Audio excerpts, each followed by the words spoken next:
Hiya, pals! Welcome to the Mouse Bytes podcast! Here we go!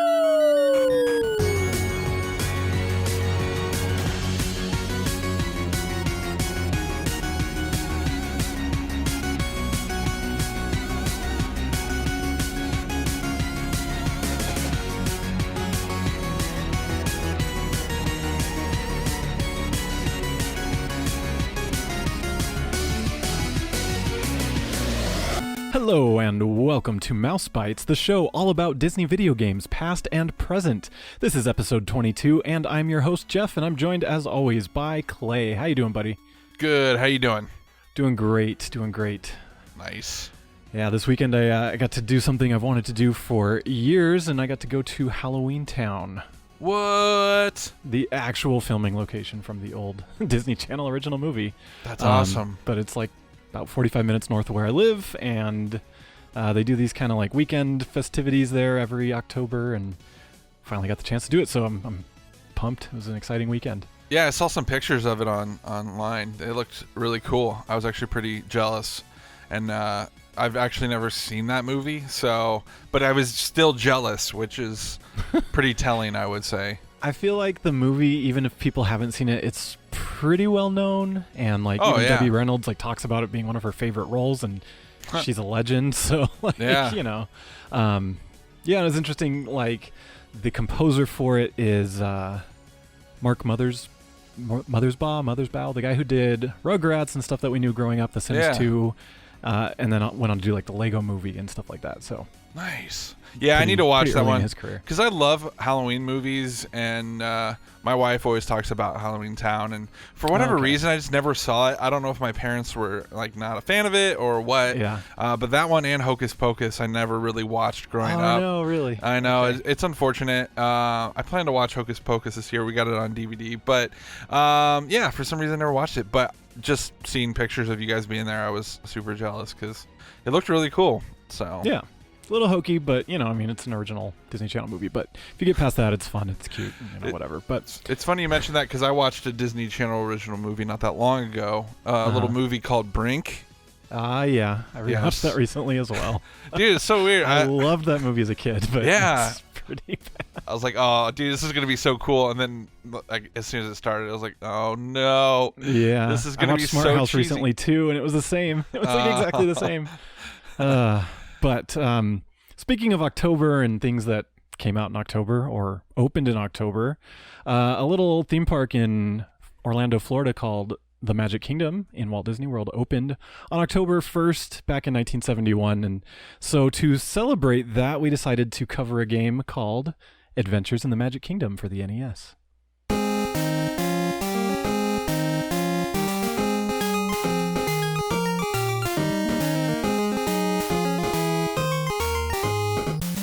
Alrighty, so as always, we'll start off with what the heck is this game? Clay, tell us, what the heck is this game?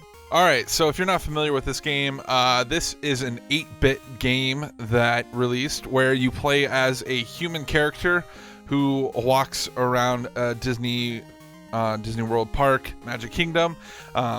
So the outside you are walking around the park, it's like a top-down view, and then once you go into specific rides and attractions, the game mode changes based on the different ones. And so there's some side scrollers, there's like a first person flyer and a racing game and stuff. So it varies a little bit based on which one you're in, but that's the gist of it in a nutshell, is top down, go into a ride, and then you have varying forms of gameplay. So that sounds really familiar.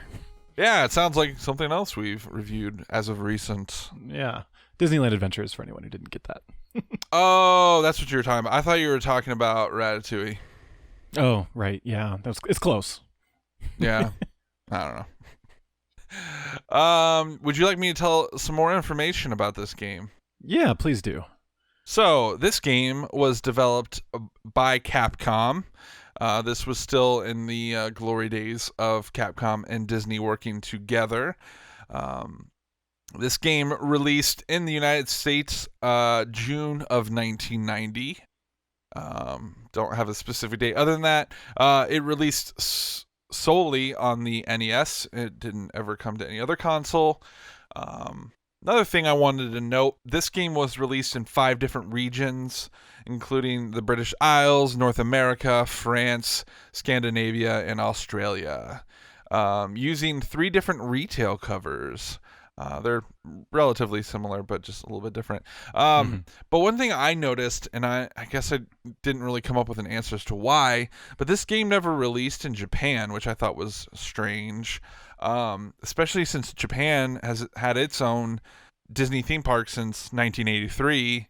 And in fact, this game at one point mentions, the Magic Kingdom in Japan or whatever, Tokyo. Disney.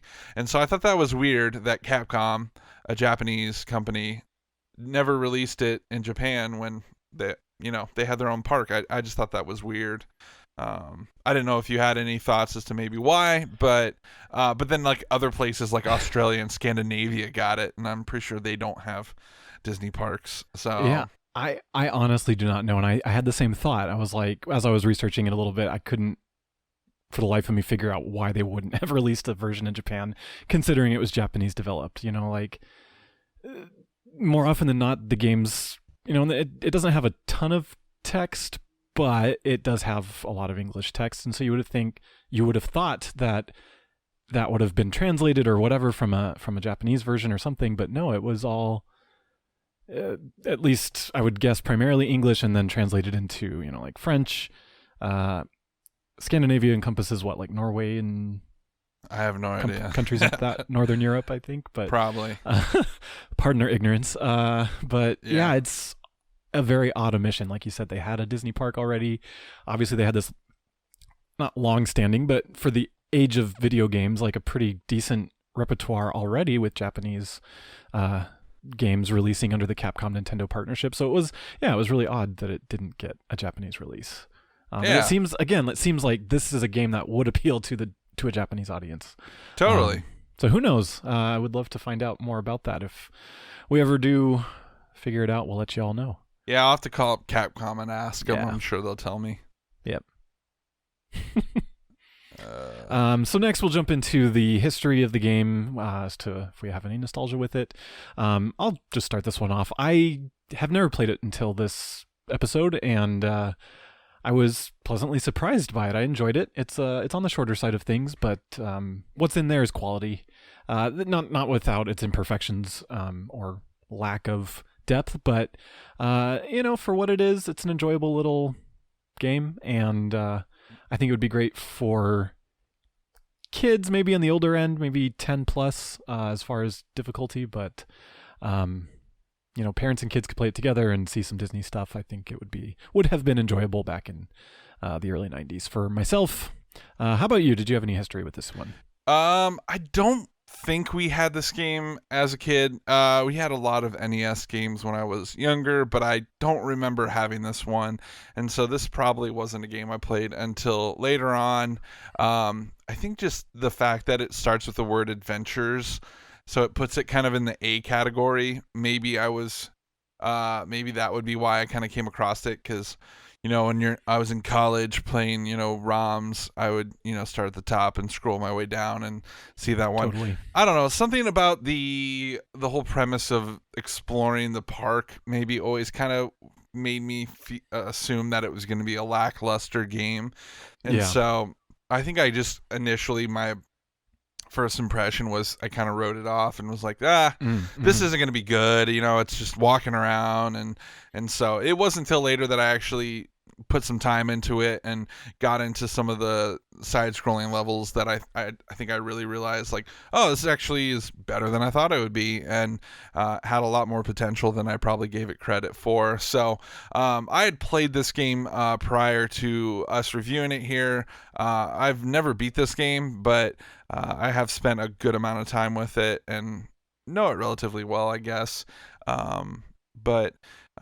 Yeah, that's about it, I would say, for me, so no nostalgia or anything on this end. So okay, fair enough.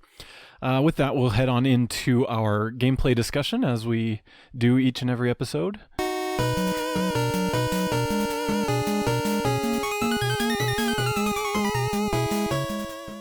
Alrighty, so gameplay discussion will include covering and analyzing visuals, audio, the gameplay difficulty, any sort of story, and then of course we conclude with our final thoughts. So we'll start off first with visuals.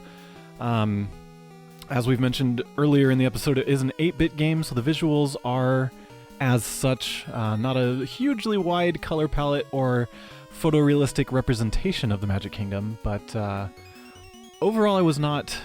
I was happy with how the graphics looked in general.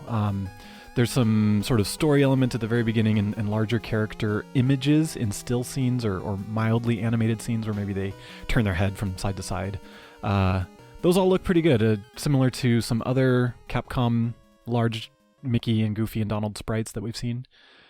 The representation of the Magic Kingdom itself is interesting, and also the castle on the title screen. So the castle on the box that, as we mentioned, there's 3 boxes are all similar, is the Walt Disney World castle, or possibly the Tokyo Disneyland castle, because those are the same architecture. But the castle on the title screen of the game, in-game, is the Disneyland castle, strangely, and then the representation of the park itself in the game is Disneyland. It's definitely Disneyland. No! The location, and it's not a huge deal or something that most people would notice, but like it's a Small Worlds location, Big Thunder Mountains location, and Space Mountains location are all where they would be at Disneyland rather than where they are at Magic Kingdom. Come on, Capcom. Yeah, exactly. Like what? Why? This is way before the era of the internet, obviously, so research for them was probably hindered, and most of what they found was probably Disneyland, or just easiest to find was Disneyland information. Who knows? But that is what happened. The game sort of represents itself and talks about all 3 Magic Kingdoms being the Disneyland style parks.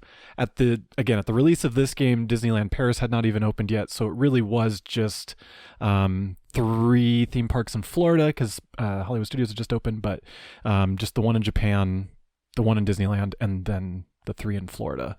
So random, but anyway, the graphical style is overall I liked it. What is your thoughts on the graphics now that I've got on that tangent? Well, the first thing that's weird is like, why is the main character who we're playing as, why is he dressed up like a cowboy? Yeah, I was thinking not even cowboy, but like Adventureland adventurer, like a safari adventurer. Which I guess if it's adventures, maybe that's what they were going for, but then there's no Jungle Cruise level. Yeah. I don't know. I mean, yeah. You get to name him, but you only get to be a boy, so if you're a girl, you're kind of hosed. Right. It reminded me of Pokemon a little bit, where you can kind of name your character at the beginning, but and the visual walking around the map is similar-ish. Yeah, I'd say so. Other than that, visually, I think they did a good job of making the park kind of pop. Lots of bright colors, decent amount of details. I mean, there's even things that you can see in the overworld that you can't even really, I think, access. Which I thought was interesting. Like it shows there's like a barbershop thing and a first aid symbol, ice cream, all the main street shops. Right, I think they're just trying to show you kind of what is available in those shops, but anyway, so I thought that was a cool little detail. They were trying to, even though it just looks like there's items on the roof, but it works. I think these side-scrolling levels look really good, especially the Haunted Mansion one. I just love the character designs in those. Yeah. I think the little bad guys and stuff that you're fighting or whatever look really cool. They put in some fun little effects, like when you walk past the mirrors, you see your reflection, but then at one point there's like a ghoul's reflection instead of your own, and so great callback to the ride itself. Right? Yeah, exactly. And I just think they kind of went the extra mile to make it visually look cool. There's a lot of like thunder and lightning in that level, and I don't know. So I think that was really cool. The top-down stuff's okay, and some of the cutscene images, like you mentioned earlier, look rather good for an NES game, and for whatever reason, Capcom I think did a pretty good job with cutscenes on the NES in particular. I think they did a pretty good job. So at least for what they were given, but other than that, everything else looks pretty great. We get a couple sprites of Pete at one point, which is cool. Yeah. Other than that, there's a 3D effect in the Space Mountain one. Oh, that's yeah, kinda cool. yeah. It's really just a bunch of dots moving on screen, which obviously is not hardware intensive, but it kind of goes left and right and up and down or whatever, and it looks pretty cool. yeah, totally. Yeah, I remember. I think I've heard some people say when they were kids and they would play this game that when they'd get to that part, it would always like blow their mind that the effects of it and stuff, and it looks really cool. Yeah, it would have blown my mind as a kid for sure, especially Right. 1990. Yeah, totally. I think that was there was other games that did that, but not bad for it just being like a level in the game. Like it felt pretty good. Yeah. There's other little things I could mention here and there, but I don't know. Relatively, for the most part, it's a decent looking game. Nothing that was too oddly out of place. There's only one part where Mickey in the opening cutscene looks straight at the camera, and it kind of his eyes are off. Yeah, it just does not work, and I'm like, ugh. Had the exact same thought. Other than that, actually not bad for an NES game. So. Yep, agreed. Alrighty. Next, we'll touch on the audio. So the title screen has. Oh God, what song is playing on the title screen? Is it "When You Wish Upon a Star" or is it something else? I think it's the Mickey Mouse Club. Yeah. Okay, yeah. So it's got that, and I was like, oh, this is great. This means they're going to be using the park music and other stuff. No. That's the only song that was recognizable. The rest is original, as Capcom pretty much has shown us that that's what they're going to do. None of it bad, I don't think. I didn't really get annoyed by any of the music in the game. I think there's overworld music, and then each level has its own music, so nothing to complain about there. Great little tunes, 8-bit Capcom music. Yeah, I think that's pretty much the best way to put it. So sound effects were good overall. I found it odd that the sound to collect the candles, which are just ammo in the Haunted Mansion, it just seemed overdone. It seemed like you were winning or finding a rare collectible. Right. Because it played every single time you found something. It was like, I can't remember the sound right off the top of my head, but it was like more than what it needed to be, I think, which is a very minor qualm with the game. I think everything else was fine. Yeah. Maybe the engine in Autopia was a little annoying. Yeah. But, it kind of just faded into the background and I got over it.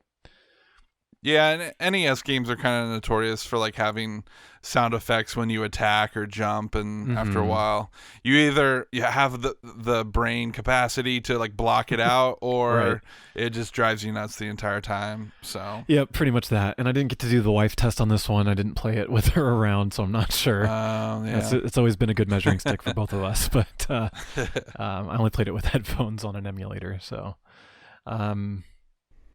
Yeah, I don't know. Did you have anything else audio-wise that you noted?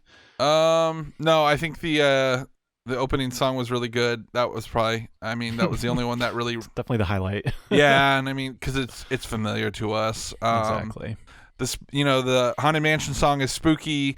The train level, is kind of got a westerny, yeehaw, hootenanny feel to it, and it works. So it's good. I think using mostly original music on this was a good call. I know in the past we've reviewed games, I'm like, why don't you use other things? But I don't know. In this one, for the most part, I can understand, because at the time, other than like Yo-Ho, A Pirate's Life for Me or whatever, like. And I guess Haunted Mansion had its own, but I don't know if in like what would have been in 1990, if that was like super recognizable. I don't know, maybe it was, but hard to say. Outside of the ride, those Disney sing-along VHSs existed by then. So did they though?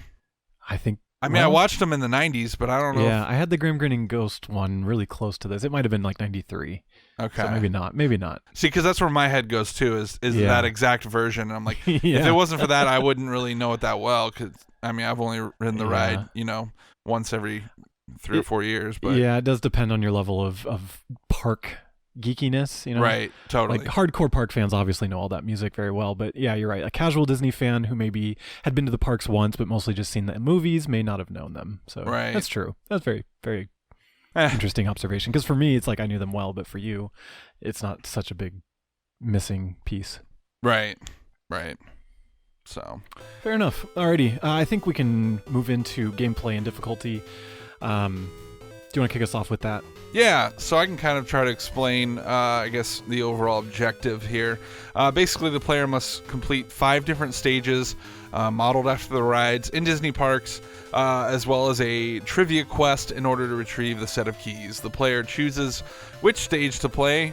Basically, you can go in any order, which is kind of nice. I like that a lot, Yeah, it makes you feel like you've got some choices.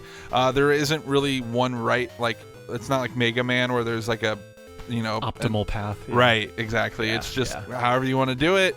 I typically go straight for the trivia thing, and then I move my way through the other ones. Nice. But it's nice that they don't like head here first and do this. That's a good point. So I thought that was kind of cool. The game features 2 vehicle stages with a top-down perspective. One of the stages is based on the Autopia ride, which we've mentioned.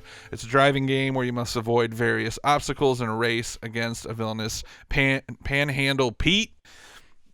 Excuse me. The second one, based on Big Thunder Mountain, has the player controlling a train on a track and having to choose the right path. I hate that level. Yeah, that level's annoying. Not very fun. There's also 2 side-scrolling stages, as we mentioned. In the Haunted Mansion one, the player must defeat ghosts by throwing candles at them to retrieve one of the keys. The other stage being the Pirates of the Caribbean, where you must rescue 6 villagers from pirates who have raided an island. Following that is Space Real Mountain. Quick, can I comment on what I appreciated on the Haunted Mansion stage? Sure. I love that it starts you outside the mansion in the graveyard or whatever, and then moves you into essentially it goes through the ride backwards, which I thought was fascinating because it starts you in that mirror room, like you said, where you kind of see yourself in the first mirror, you see a ghost in the second mirror, and then you see yourself in the third mirror again. Right.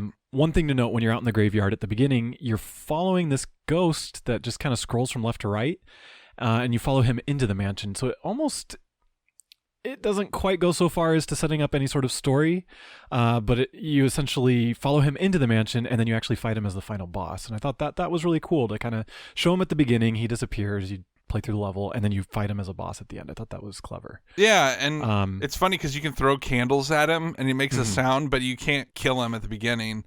And so you're like, what the heck was that all about? Yeah, I think that's maybe the most brilliant game design thing in this game. I wish that much attention to detail had maybe gone into the other ones, and I don't know if that was on purpose or not. But I was impressed by it. Nice, yeah, that's a great point. And Pirates also has like the village on fire, just like the ride kind of thing. Right. So I thought that was a nice touch as well. Yeah, and I thought the fire part was actually pretty cool. It looked neat. Good effects. Yeah. Space Mountain, like we mentioned earlier, is a first-person stage where you're on a spaceship with a mission to reach a certain star, maneuvering through asteroids while shooting enemy ships with a phaser. Yeah, like I said, I didn't much care for that one. It's a very quick reaction thing. Kind of reminds me of like just quick time events, yeah. Right, and kind of had like a Dragon's Lair feel to it, where up, down, A, B. The button commands were a little confusing on that. Like half the time I was like, initially. Because at first I couldn't tell what left and right button, so A and B. Right. But not the arrow ones, like the actual avoiding the meteor things is right. Or shooting them. But then even for a while there, I was like, what am I supposed to do? Because there's a couple different like monitors or whatever on the spaceship, I guess. And so the one at the top tells you what to, input. But at first I don't know what I was looking at. I think but the one at the top shows your progress from A to E. Oh, okay. And so then that's what was bottom, confusing me. The buttons appear either a button on the left or a button on the right, and that implies A or B. But then it also does arrows left or right to avoid. So it's not explained at all. I'm wondering if having the user manual for all of these would help, because like with Autopia, I had no idea you like hold A, but then you can actually shift gears using up and down. Right. Didn't figure that out for a while, and I was going super slow because I just pushed A, and then you can let go of A and you still keep going. So it's like you activate, but then you have to keep holding A to shift gears, and it's more complex than it looks, and it's not very intuitive, but it offers a better layer of control once you figure it out. And I think that might be the case for Space Mountain. Yeah, and that was why I was confused, because I kept seeing A at the top, and I was like, I'm pressing A, and I keep dying. And it's like, no, press the arrows. Yeah. Yeah, but that eventually goes all the way to E when you reach Sector E, which I think is a tie into the Q of Space Mountain, where it's like the different sectors of the galaxy. But not 100% sure on that, but I think that's what it is. Again, more of the hardcore Disney fans might pick up on that, and then it's just confusing otherwise. Yeah. So, interesting. Also worth noting, in all these levels, you have hearts. Yeah. Obviously that tell you how much life you have, and then at any point in these levels, I think all of them, I can't remember. You can hit pause or select to bring up a menu. Oh yeah. Which displays your current lives, how much time you have left in the level. Which, that's another thing. The levels are timed, which I didn't know the first time I played this. And I was taking my time through the ghost level, and all of a sudden I ran out of time, and I was just like, "Are you freaking kidding me?" I had no idea, because they don't put it on the main screen. Not displayed. No. Anyway, so also in the select menu, you have a place where you can spend the stars that you've collected in each level, which gives you the opportunity to purchase additional lives.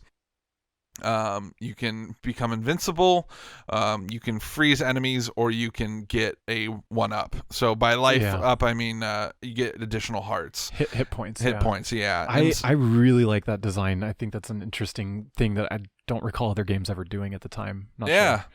I like it. I thought it was clever. Totally. Good use of collectibles, because otherwise most games collectibles are for points and useless, and it's like, why am I doing this? But this, it's like, it's currency, and you can use it in a strategic way that benefits the way you play, or in what way you suck.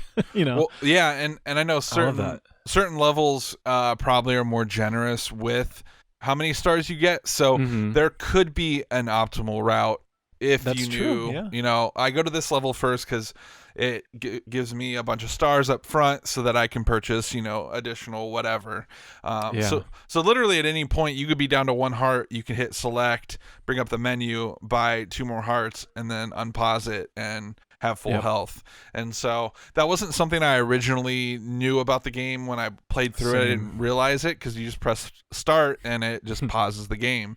But this, and so once I figured this out, I was like, oh, this makes it a little bit easier, or I don't know, maybe actually just made it feel a little more fair to me, I guess.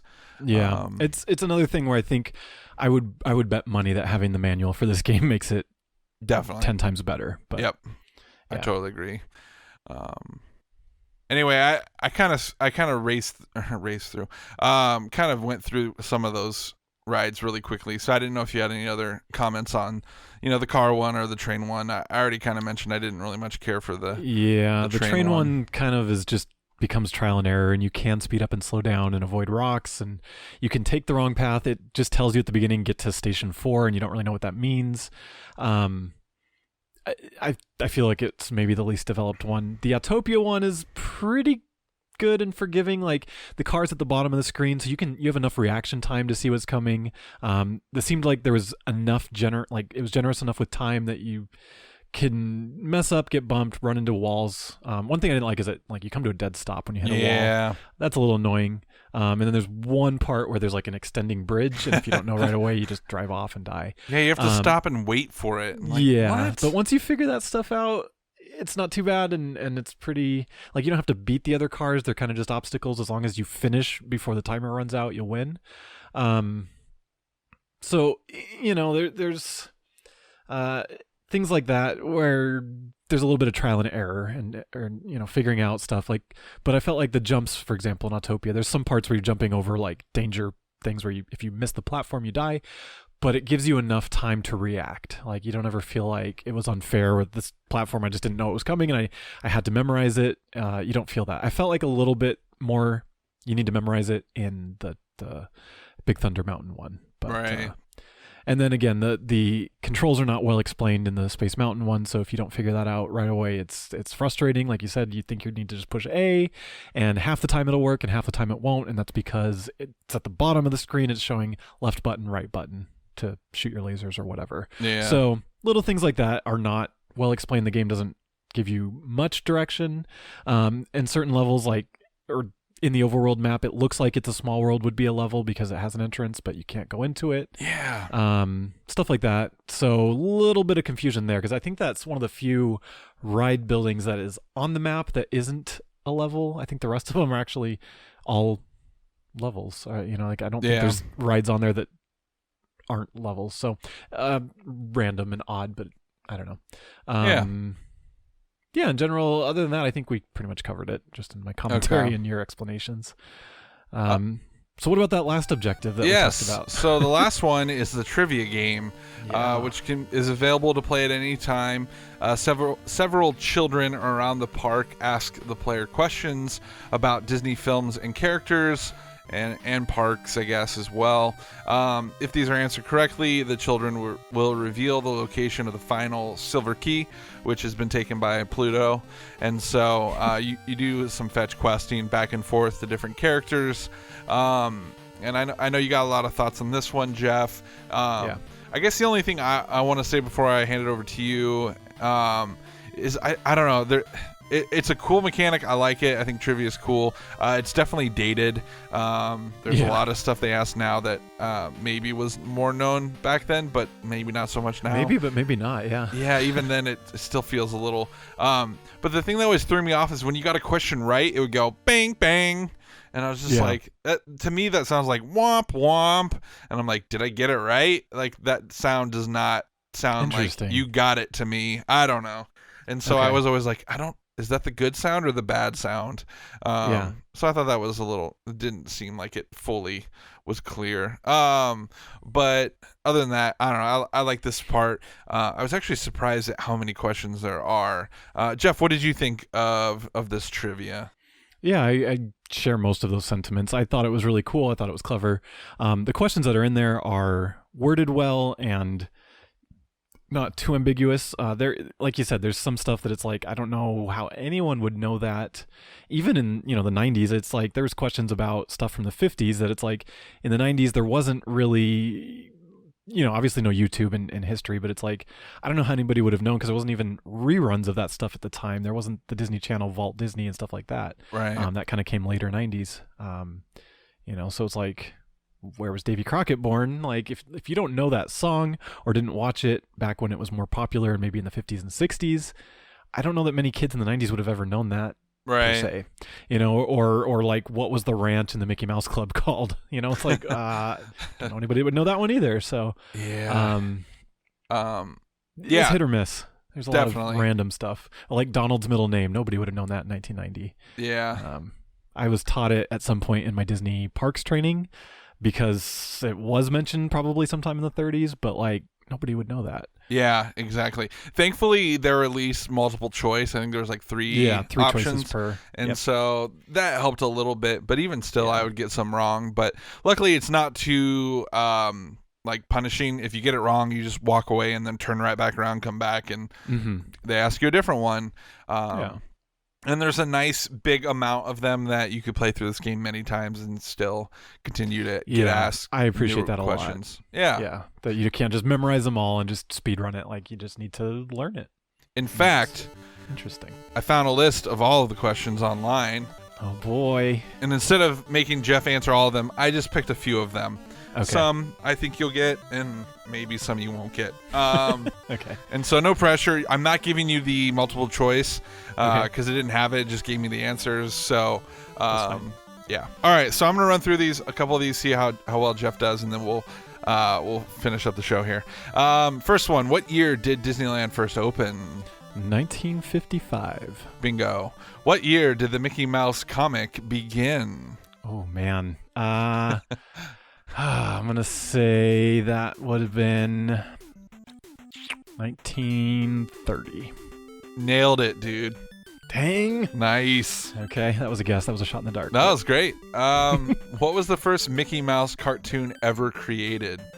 That first one ever created, I'm curious what the answer is going to be. The first one ever created was Plain Crazy in July of 1928, but the first one released was Steamboat Willie in November of 1928. They have it here as Plain Crazy. Okay. Yep. Good. I'm glad that they did the research on that. Yes. What actress won Best Actress in a Disney film? I would say Julie Andrews from Mary Poppins. Nice. You're slaying them, dude. When is Mickey Mouse's birthday? November 18th, 1928. Bingo. What is the name of the king in Alice in Wonderland? I believe he's just Little King. Little King is correct. What is the name of Hook's ship in Peter Pan? The Jolly Roger. This says it doesn't have one. What the heck? That's what I was saying. Because I had that one in the game and I was like, Jolly Roger. And then it was like, nope. And I was like, what? Oh, man. I wonder if that's in the book or if I'm just knowing that from like watching Once Upon a Time. Maybe. I don't know. Okay. What is the name of the bulldog always chasing Pluto? I don't know that one.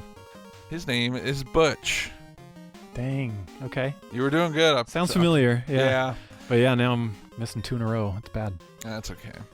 When Goofy first appeared, he had another name. Dippy Dog. Dippy Dog is correct. What is the name of Disneyland's riverboat? In Disneyland, it's the Mark Twain. Correct. Which Winnie the Pooh character was once named Edward? Ooh, I would guess Christopher Robin? Nope. Ouch. I don't know. Winnie the Pooh, apparently. No way. I didn't know that. I didn't either. That's deep, man. Like, I don't know anybody that would know that. Yeah. Okay. What is Cinderella's last name? Ooh, Tremaine. Yep.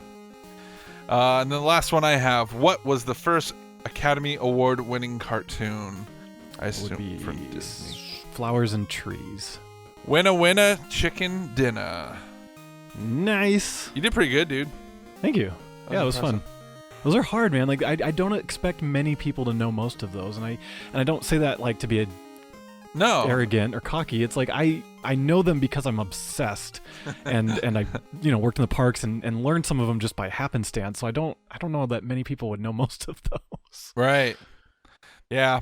So like we said, it's a cool thing, but I don't know, it's tough. I have a Disney trivia board game from like the 90s that I like to pull out every now and then, and like half of the questions on those are like pertain to like TV shows and live action stuff, and it's like half of it are like nobody wants to talk about, like they just don't age well, but then the movies obviously have aged great because they're still, they do so well now, and so the animated ones for sure, right, and so more so the animated ones, and so I feel like if more of these trivia things would just focus on the animated movies, they would age better because those movies are so timeless. Right, and still released now, whereas most of the other stuff is not. Right, and then even the parks, like I would argue the parks age well, but I mean, they get rid of things, maybe not the big pinnacle, ones, but over time, certain things, even in the parks, work their way out. So yeah, the best thing for those is like, when did this open, or what was this, or whatever. Yeah. Right. Yeah, no, it's. I had that Disney trivia game, or I had a Disney trivia game growing up as well, and it's like when you get questions like, "Who is the director of The Happiest Millionaire?" Like, I don't know. Who's the actor in The Happiest Millionaire? I have no idea. Yeah, exactly. So, yeah. Anyway, we should probably move on. Last thing we were gonna hit on is the story. Jeff, do you want to explain the story? Well. For what the story is. The story is set up in that cutscene at the beginning and then concluded at the end, but essentially puts the player as a nameless main character whom you get to enter a name for. As we mentioned, he's dressed in little adventure Western gear. Goofy has left the golden key for the castle inside, for the castle gate inside the castle, and Mickey Mouse asks that the player helps find 6 silver keys that can open the castle to allow the Disney parade to begin. After completing the tasks, Mickey congratulates the player, and the parade begins to conclude the game. And I don't think you even really get to see the parade. I think you just see the characters like waving, but right. Yeah. Unfortunately, it might have been a cool, cute little cutscene if it would have been like a well-known parade, but like you said, Disney things, parades, everything changes constantly. Really, the only long-running parade at Disney has ever been the Main Street Electrical Parade. But yeah, so that's the premise, and then it just sets you free in the park. It puts you pretty much the entrance, but not quite inside the train station in Town Square is where you start, and doesn't give you much else direction. So again, I think if you had the instruction booklet, it'd probably tell you which rides were the games and the buttons to push to play them. But I don't know that for sure. I would guess. That's pretty much it. Yeah, I mean, the final cutscene is pretty anticlimactic, but there's been games that we've reviewed on here that were much worse. At least this one, it shows Mickey and he's like conducting the band. Oh, that's right. He has a little bit of dialogue, and then it goes to the final shot, which is this render of the boy that you're playing as, which I think this is the only time you actually see him in this render, and he's standing there with Mickey and Pluto and Donald from earlier, and it just says end, E-N-D, end, and that's it, and it's over. That's it. But like I said, I don't remember what game it was that we played, but the ending was it one of the Game Boy games maybe? There was like the Emperor's New Groove Game Boy kind of just ended weird. Right, yeah. or something, but yeah, I feel like there might have been another NES one, but yeah. Either way, you're right. There's been others that have been far worse than this. This kind of wraps it up a little bit. Yeah, he got a little closure at least. So but, alrighty. Well, with that, let's move right over to final thoughts, and I'll let you go ahead and start off with yours. Okay. I don't know. I'm conflicted on this one. I can't tell if I hate it or if I like it. The last time I played through this, when I was capturing footage for this episode, I ended kind of frustrated with it, and I haven't beat it, but I probably just need to learn it better and keep playing it. If I was a kid in the 90s playing this, I probably would have liked it because I probably would eventually have gotten really good at it. And like you mentioned, it is a shorter game. And so if you just spent the time to kind of learn the levels, you could probably beat this whole game relatively quickly. Maybe, obviously in one sitting or whatever. And just a long play that was 20 minutes. So exactly. And so just like learning the mechanics of everything, knowing, this is where you have to look and this is where you put this. Once you figure out some of those things, you can really fly through this game. So I would have loved that as a kid because every kid loves being able to sit down and like beat a whole game in one sitting. At least I did. And so, but even now playing as an adult, it's a little frustrating when you don't exactly know what's going on. I think the standout level in this game is the Haunted Mansion. In my opinion, it's probably my favorite. I would agree. Honestly, I would just rather have had an entire Haunted Mansion NES side-scrolling game that was like this, but just had more levels.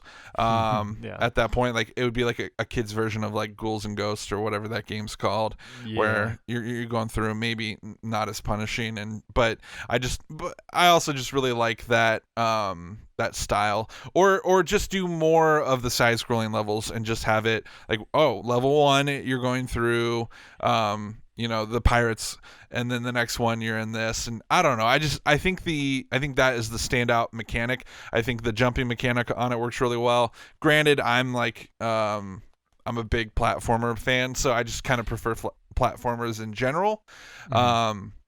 But I would love if we had just gotten rid of the racing ones and done more platforming levels. But you could also argue that it adds a nice variety. So like I said, I'm conflicted. I don't know what I think, but I do think this is an overlooked game. I don't think that it gets as much recognition, and maybe that's because it's short or because the box art has a castle on it, and so maybe you don't think that it looks would like a have cash grab advertisement for the parks. Yeah. And so maybe I've heard a lot of people say it was like overrated, and it is Capcom, but when you compare it against other Capcom Disney games, it's like going to be at the low end of the list because it's hard to top those games. So I don't necessarily even think that it's a negative thing to say it's like my least favorite Capcom NES game because the other ones are just so good. So I don't know how I feel about this game. What about you, Jeff?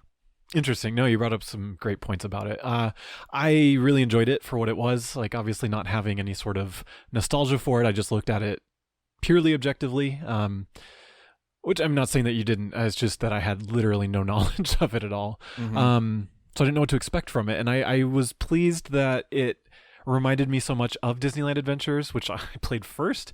And so it was like, oh, okay, I can see the inspiration, whether or not it was intentional. It's like, okay, you're going through the parks and you enter the rides, and there's literally a little video game within a video game based on that attraction. I thought that was great. Yeah. I appreciate that they only used original park ride like elements or whatever IP. So it's not like you're going through Snow White's Scary Adventure or Peter Pan or like the stuff that's based on movies. You're going through original rides like Pirates of the Caribbean and Haunted Mansion and Space Mountain, etc.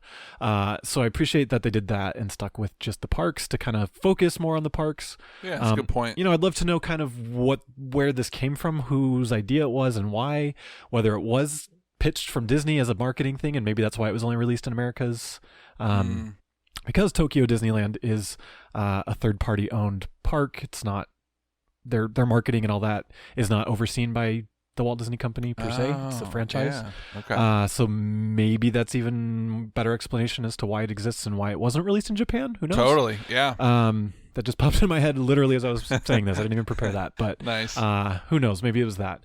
But overall, I agree with you. I think it would have done better to have more of those side-scrolling, even if they'd just done more levels within the game. Like 5 is short, and 5 shortish levels. Like none of them are long, which is too bad because again, by 1990, Capcom was already doing great 2D platformers. So we know that they were fully capable, and it shows in those two, the Haunted Mansion and Pirates of the Caribbean rides. So yeah, if they could have added in another ride somewhere. I'm trying to think what other original rides there would have been to base anything off of, and there's not many. Yeah. If you think back on it and what was available in the parks at the time, and what's not, they could have done a Matterhorn. They could have done rockets. What do you call the rockets that go in circles in Tomorrowland? Not a whole lot of original stuff, and that would have been too similar to Space Mountain. So maybe they just kind of did the best with what they had that wasn't a IP. So overall I like the game. I enjoyed it. I agree that it could have been fleshed out a little more, but it's not a bad game. So like you said, the lowest quality of the Capcom games are still great quality. So totally back in the NES days. Same cannot be said for the GameCube. But we'll see if we'll get to that or not, the Mickey game on the GameCube in the future or not. Oh, it's on the schedule, dude. Oh, good. Yeah, I couldn't remember. So yeah, anyway, that pretty much sums it up. I think with that, we can go ahead and close off the episode. So yeah. As always, thank you everyone for joining us. If you want to get all our info as soon as it happens, follow us on Twitter at @mouse_bytes, bytes with a Y. And you can always find us on www.thenintendovillage.com or The Nintendo Village. Not sure what the proper pronunciation is there. And you can find links to all of our episodes there, as well as our other great shows, reviews, other content based around Nintendo. All our episodes are on their Nintendo Village YouTube. So if you'd like to see gameplay to accompany each episode, you can watch us there. And join us next time as we continue our October shenanigans with the Nightmare Before Christmas, the Pumpkin King. Yes. With that, have a great day and go visit the parks. Yeah, happy birthday.